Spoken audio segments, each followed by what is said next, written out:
छोटा सा लघु संदेश जो मेरे मन में प्रभु ने दिया, मैं देना चाहता हूं। प्रेरितों का काम 20 अध्याय उसके 7 पद से 12 पद तक कोई मेरे लिए पढ़ दे। प्रेरितों के काम उसका 20वां अध्याय हाँ। और 7वां वचन। सप्ताह के पहले दिन जब हम रोटी तोड़ने के लिए इकट्ठे हुए तो पौलुस ने जो दूसरे दिन चले जाने पर था उनसे बातें की और आधी रात तक बातें करता रहा। हाँ। जिस अटारी पर हम इकट्ठे थे उसमें बहुत दिए जल रहे थे और यखतुस नाम का एक जवान खिड़की पर बैठा हुआ गहरी नींद से झुक रहा था। जब पौलुस देर रात तक बातें करते रहा तो वह नींद के झोंके में तीसरी अटारी पर से गिर पड़ा और मरा हुआ उठा गया। परंतु पौलुस उतरकर उससे लिपट गया और गले लगाकर कहा, घबराओ नहीं, क्योंकि उसका प्राण उसी में है। और ऊपर जाकर रोटी तोड़ी और खाकर इतनी देर तक उनसे बातें करता रहा कि पौ फट गई। फिर वह चला गया। और वे उस जवान को जीवित ले आए और बहुत शांति पाई। हालेलुया। बड़ा अच्छा माहौल था। पौलुस भैया कन्वेंशन करने आए हुए थे, दूसरे दिन जाने पर थे, तो लोगों ने सोचा जो और बचा हुआ है वो भी बटोर लें। रात की मीटिंग अरेंज हो गई। रात को भी पौलुस से प्रचार सुन रहे हैं, प्रभु का वचन सुन रहे हैं। पर ये जो पर किंतु परंतु आता है ना, वहीं सब गड़बड़ होता है। पर वहां एक जवान लड़का था, उसकी एक समस्या थी, उसे प्रभु भी चाहिए और संसार भी चाहिए। और बाइबल में लिखा हुआ है कि वो सुनने के लिए आया तो सही, लेकिन खिड़की में बैठ गया। आज मैं आपको खिड़की का जीवन बताऊंगा।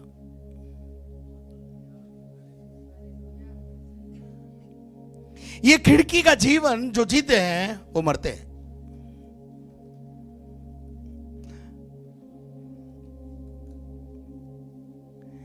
ये जवान लड़का प्रभु को भी चाहिए, संसार भी चाहिए। खिड़की में क्या बैठ, जब हम वो ट्रेन के अंदर अलॉटमेंट चाहते हैं, प्लेन में अलॉटमेंट चाहते हैं, तो वह एक ऑप्शन होता है विंडो सीट, और हर व्यक्ति को विंडो सीट ही चाहिए। क्या करेगा रे?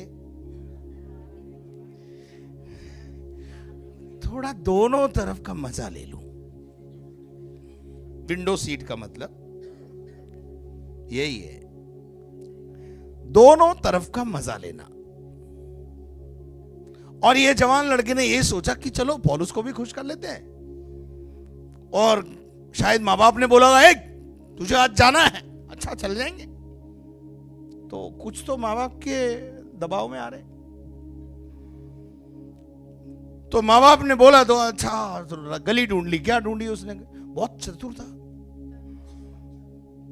एक गली ढूंढ ली। बोले यार यहां बैठेंगे अपन, दोनों तरफ के मजे मिलेंगे। बाहर भी देख लेंगे टाइम टू टाइम क्या चल रहा है, और पौलुस से भी सुन लेंगे। अटेंडेंस भी हो गई, सब कुछ हो गया। ये होता है दुचित्ता जीवन, दो तरफा जीवन। और दो तरफा जीवन या दो मन रखने वाले या दुचित्ता जीवन जीने वाले कभी परमेश्वर को प्रसन्न नहीं कर सकते। आज लघु जरूर है लेकिन कड़क है। चाय कड़क हो जाती है ना कभी कभी। ये जवान लड़का खिड़की में बैठ गया, और परिणाम क्या है? खिड़की में बैठने का परिणाम, दुचित्ता जीवन जीने का परिणाम, दो नाव में पांव रखकर पार होने का एक निर्णय आपके लिए घातक होगा। आप ही के लिए घातक होगा, वो किसी प्रभु के दास के लिए घातक नहीं। और बाइबल बताती है आधी रात को एक झोंका लगा और भाई साहब टक से टपक लिए। बाइबल में लिखा हुआ है वहां पूरा माहौल खराब हो गया। कभी कभी घर का माहौल खराब हो जाता टपकते तो। बच्चा अगर ऐसा करे, दो चित्ता जीवन जिए, तो घर का माहौल खराब। कलीसिया में विश्वासी अगर दो तरफा जीवन जिए तो कलीसिया का माहौल खराब। और ये टपक गया। शुक्र है वहां पौलुस था, अगुवा था, लीडर था, और लीडर ने उसे टपके हुए को, सबने तो बोला मर गया, पर पौलुस ने बोला डरो मत, अभी देखता हूं। अगवा जो होता है ना, वो हमेशा आखिरी दम तक उम्मीद रखता है। एक बार और समझा ले, एक बार और बता दे, एक बार इधर ले आओ, एक बार और बात कर ले, एक बार और फूंक मार के देख ले। और पौलुस भैया ने एक फूंक मारी तो मुर्दे में जान आ गई। ताली बजा के प्रभु को महिमा दे। और वहां लिखा है अशांति की जगह पर शांति स्थापित हो गई। दुचित्ता जीवन जीने वाले, दो नाव में पांव रखने वाले, थोड़ा सुधर जाओ, संभल जाओ, ऐसे ही घटना घटेगी नहीं तो। और अगर मान लो पौलुस नहीं मिला तुमको तो टपके ही रहोगे। फिर अगवा नहीं था, अगर वहां पर पौलुस वहां नहीं होता तो हालात क्या होते, मर जाता। जवान लड़का टपक गया। दूसरा राजा पहला अध्याय और उसकी पहली आयत, दूसरी तीसरी आयत, वहां भी एक ऐसी घटना पुराने नियम में भी घटी। उससे भी नहीं सीखा इस जवान ने कि खिड़की में नहीं बैठना है। पड़ोसी को बोलो खिड़की में नहीं बैठना। पड़ोसी को बोलो, हिला के बोलो, खिड़की का जीवन छोड़ दो, खिड़की का जीवन छोड़ दो। पहला अध्याय पहला वचन। अहाब के मरने के बाद, अहाब राजा के मरने के बाद मोआब इजराइल के विरुद्ध हो गया। मोआब इजराइल के, मोआब और अमोनी ये शुरू से ही इजराइलियों के, खुदा के लोगों के विरुद्ध में। और उसके बाद अहाब के मरने के बाद क्या हुआ? अहज्या एक जालीदार खिड़की में से, कौन है अहज्या? उसका पुत्र, उसका बेटा, उसके स्थान पर राजा बना। उसके बाद एक जालीदार खिड़की में से, कौन सी खिड़की? जाली वाली खिड़की, जिसमें से मच्छर भी अंदर ना आए और बाहर दिखता रहे, पारदर्शी हो, दोनों तरफ का मजा लेने वाला व्यक्ति। कौन है? अहज्या। फिर क्या हुआ बेटा? जो शोमरोन में उसकी अटारी में थी, हाँ, झिलमिलदार खिड़की में से शोमरेन में उसकी अटारी में थी, क्या हो गया? गिर पड़ा। और ऐसा गिरा कि बीमार हो गया। बीमार हो गया, टूट गई होगी हड्डी वड्डी, कुछ भी टूटा होगा, पता नहीं क्या टूटा, उठ नहीं पाया। बोलो पड़ोसी को, उठ नहीं पाया। कुछ लोग गिरते हैं तो उठ नहीं पाते हैं, कुछ लोग गिरते हैं तो उठ नहीं पाते। पता क्यों नहीं उठ पाते? पौलुस नहीं है, अगवा नहीं है, मेंटर नहीं है, आइडल नहीं है, कोई मॉडल नहीं है, सिखाने वाला नहीं है, समझाने वाला नहीं है। तो जो गिर जाते हैं फिर वो उठ नहीं पाते। अहज्या की यही प्रॉब्लम है। पहली प्रॉब्लम क्या थी उसकी? वो खिड़की में बैठा। तब उसने दूतों को यह कहकर भेजा, तुम जाकर एक्रोन के बालजबूब नामक देवता से यह पूछ आओ। है कौन? इजराइली। बीमार हो गया तो कहां जा रहा है? बाबे के पास। बाबा बाबी ढूंढ रहा है। यही तो प्रॉब्लम है खिड़की वालों के। मसीह शिक्षा मजबूत नहीं है तो यही ढूंढोगे तुम। वचन में लिखा है कि वो खुदा को जानता था। क्या अहाब का बेटा खुदा को नहीं जानता था? जानता था।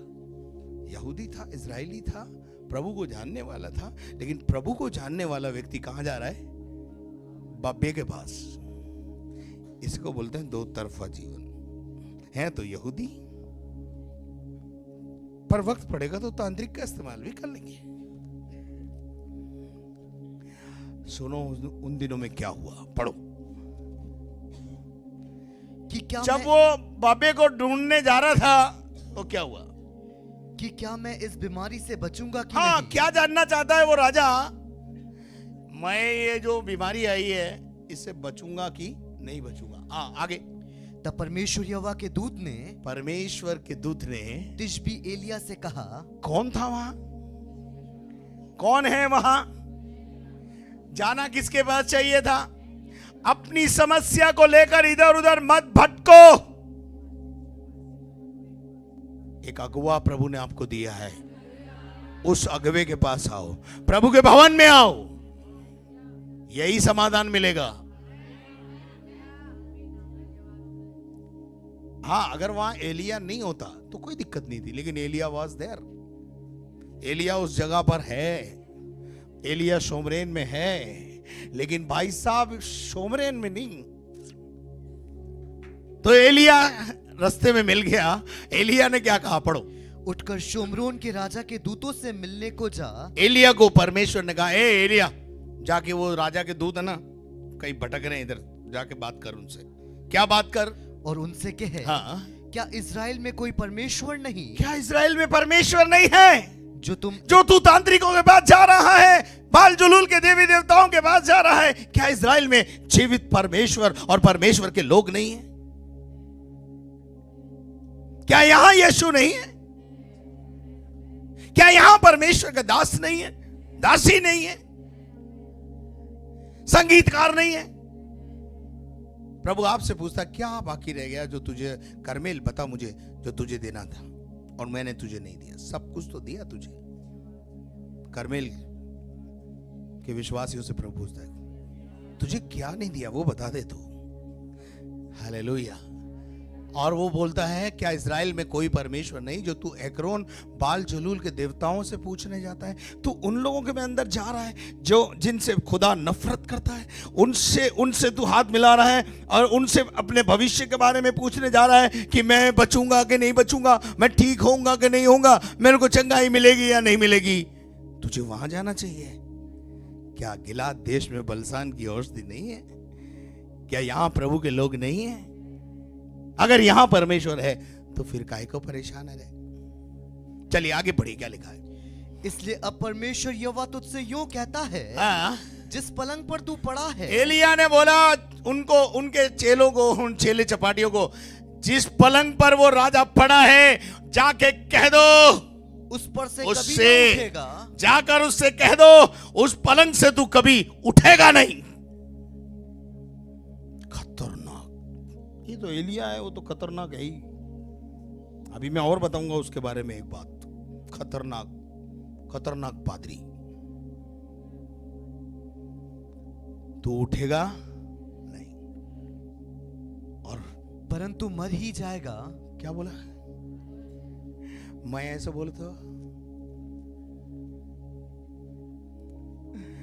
मुझे लगता है अगले संडे कोई नहीं हो गया। तुम जियो हजारों साल, सब यही सुनना चाहते हैं। आप जियो हजारों साल, पर खिड़की पे बैठना बंद कर दो बस। दुर्घटनाओं से बचो। हर वो चांस जिसमें दुर्घटना हो सकती है, उस चांस को खत्म कर दो। उसके बाद क्या लिखा है? एलिया ने कह दिया उठेगा नहीं। अब एलिया ने बोल दिया तो कुछ हो नहीं सकता। वो तो लोहे की लकीर है, क्योंकि वो प्रभु की आज्ञा पाके ही बोलता है। तू उठेगा नहीं, मर ही जाएगा। और बैठ खिड़की में। ये दो शख्सियत बैठे, एक बच गया, एक उठ गया। एक उठ क्यों गया? कि पास्टर नहीं था, सीने से लगाने वाला नहीं था। पौलुस वहां था। आपकी लाइफ में मेंटर हमेशा बना के रखो, जिसकी सलाह के बिना पत्ता भी मत हिलाओ। तो देखो कामयाबी कैसे आती है, सफलता कैसे आती है। और उसके बाद क्या हुआ? एलिया चला गया और ये दूत वापस आए और आके राजा से बोला कि राजा, हम तो जा रहे थे तेरे वो देवी देवताओं के पास जहां पे तू भेज रहा था, लेकिन रास्ते में एक आदमी मिला। ऐसा कुछ बाल वाल थे उसके तगड़े वाले। उसने पूछा कैसा आदमी था? लंबे लंबे कुछ ऐसे बाल वाल थे। पढ़ना जरा, पढ़ देना। रोएदार बाल थे यार। तब अजिया के दूत ने, जब अजिया के दूत हाँ। उसके पास लौट आए, तब उसने क्या कहा? तब उसने उनसे पूछा, हाँ। तुम क्यों लौट आए हो? क्यों लौट आए रे? तुम गए नहीं है बाबा के पास? बाबा को लाए नहीं? अरे बाबा के पास क्या जाए, रास्ते में एक संदेश मिल गया, एक आदमी मिल गया, उसने ऐसा बोल दिया तो हमारा तो मूड ही खराब हो गया, हम तो वापस आ गए। कौन मिल गया रे तुमको? अरे कौन मिला रे? पढ़ना।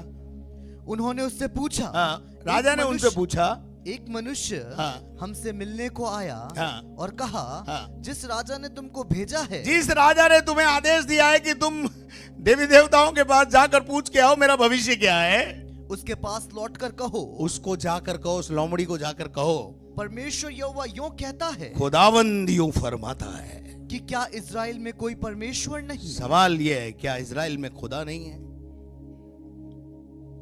और जो तू एक्रोन के बालजबूब देवता से पूछने को भेजता है, इस कारण, इसलिए तू काय को उधर जाता है रे? आगे बढ़ो। इस कारण जिस पलंग पर तू पड़ा है, इस कारण दुचित्ता जीवन जीने के कारण, खुदा को छोड़ने के कारण, जिस परिस्थिति में अब सुनना ध्यान से जो मैं बोल रहा हूं, जिस परिस्थिति में तू पड़ा है उसमें से कभी बाहर नहीं आएगा। आपको लगता है ना कई बार हमारी परिस्थिति से हम बाहर नहीं आ पा रहे, वो इसी वजह से नहीं आ रहे कि एक तो खिड़की का जीवन,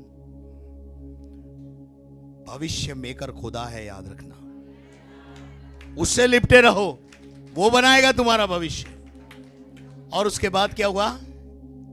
इस कारण जिस पलंग पर तू पड़ा है, हाँ। उस पर से कभी ना उठेगा। और बैठ खिड़की में। सफलता चाहिए जीवन में, परिस्थितियों के ऊपर चलना चाहते हो, खिड़की छोड़ दो, तुच्छिता जीवन छोड़ दो। संसार प्रिय है तो संसार में चले जाओ, प्रभु प्रिय है तो अंदर आ जाओ। फिर उसके बाद क्या हुआ? परंतु मर ही जाएगा। क्या बोला? मर ही जाएगा। तो कौन था रे वो? आगे बढ़ो। उसने उनसे पूछा, उससे पूछा, जो मनुष्य तुमसे मिलने को आया था और तुमसे ये बातें कही, वो कौन था? उसका कैसा रंग रूप था? उसका रंग रूप कैसा था? आगे। उन्होंने उसको उत्तर दिया, वो तो रोआर मनुष्य था। रोआर मनुष्य था, उसके बाल ही बाल थे, शायद उसकी लोई नहीं हुई बचपन में, है ना?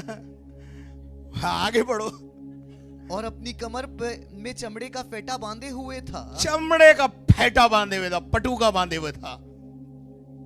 ये चमड़े का पटुका सेवकाई के लिए कमर कसना है। आमीन।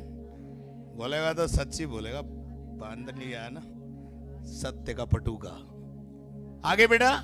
उसने कहा, वह तिशबी एलिया था। अरे तो मालूम था तेरे को तिशबी एलिया है, नाम भी पता है, फिर भी बाल जलूल के बच जा रहा है। कौन बोल रहा है नाम?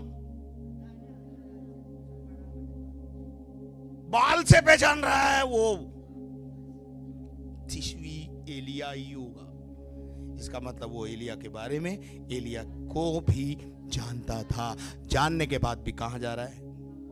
अपनी परिस्थितियों के लिए, अपना इलाज ढूंढने के लिए इधर उधर घूम रहा है। वही एलिया एक जगह और आपको बताता हूं क्या बोलता है। जब एलिया अपने देह के दिनों में था और अहाब राजा भी दुष्टता पर उतरा हुआ था, मैडम इजेबेल भी दुष्टता पर उतरी हुई थी। कई बार होता ना, उतर जाते। इजेबेल भी दुष्टता पर उतरी थी और वहां मतलब बहुत सारे प्रभु के दासों का अपमान हुआ और बहुत कुछ हुआ। लेकिन अब मैं आपसे एक बात कहना चाहता हूं कि 18वें अध्याय को घर जाके पढ़ लेना, और 18वें अध्याय के अंदर परमेश्वर का वचन एलिया नबी के द्वारा कुछ बोलना चाहता है, क्योंकि समय का अभाव है। केवल मैं 21 पद पढ़ाना चाहूंगा। चलो 20 से पढ़ दीजिए, 20 और 21। तब अहाब ने सारे इजराइलियों को बुला भेजा, हाँ। और नबियों को करमिल पर्वत पर इकट्ठा किया। और एलिया सब लोगों के पास आकर कहने लगा, तुम कब तक दो विचारों में लटके रहोगे? यही मैसेज है आज, यही मैसेज है आज। कब तक दो विचार में रहोगे? कब तक दो नाव में रहोगे? कब तक प्रश्नवाचक चिन्ह आपकी लाइफ में बना रहेगा? क्या प्रश्न है? क्या यीशु मसीह उद्धार करता है? अगर मैं आपसे पूछना चाहता हूं, अगर वो उद्धार करता है तो आपने उसे अभी तक ग्रहण क्यों नहीं किया? आप क्या कर रहे हैं मालूम है? दोनों तरफ का मजा ले रहे हैं। दो नाव में रख, एक प्रभु की नाव, एक संसार की नाव। खिड़की में बैठने का मतलब वही एलिया जो है ना, सीधा विचार पर प्रभाव डाल रहा है। वो कह रहा है, तुम कब तक दो विचारों में लटके रहोगे? एक बहुत ही बढ़िया बेहतरीन सवाल उसने किया, और इस प्रश्न के साथ आपको मैं घर भेजना चाहता हूं। तुम कब तक दो विचारों में रहोगे? यदि परमेश्वर यहोवा हो, यदि परमेश्वर परमेश्वर है तो उसके पीछे हो लो, तो आज उसके पीछे हो लो। और यदि बाल देवताओं के पीछे जाना है तो चले जाओ। आज मैं भी इस मंच से आपको ये कहना चाहता हूं, दो तरफा जीवन छोड़ दो। यदि यीशु प्रभु है, ये बात समझ में आ गई है, तो अगला कदम कब उठाओगे? कब तक डावाडोल रहोगे? कब तक दो विचारों में लटके रहोगे? कब तक? और जब तक आप दो विचारों में हो, परिस्थितियां मैंने आपको बता दी। खिड़की में बैठोगे, दोनों तरफ का मजा लोगे,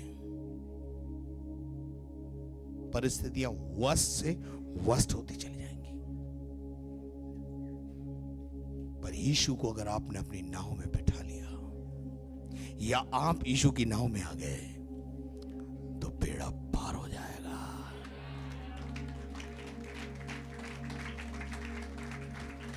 चुनाव आपका है।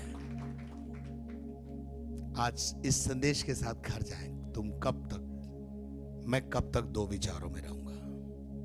यदि यीशु प्रभु है तो मैं निर्णय लूंगा कि यीशु के पीछे चलूंगा।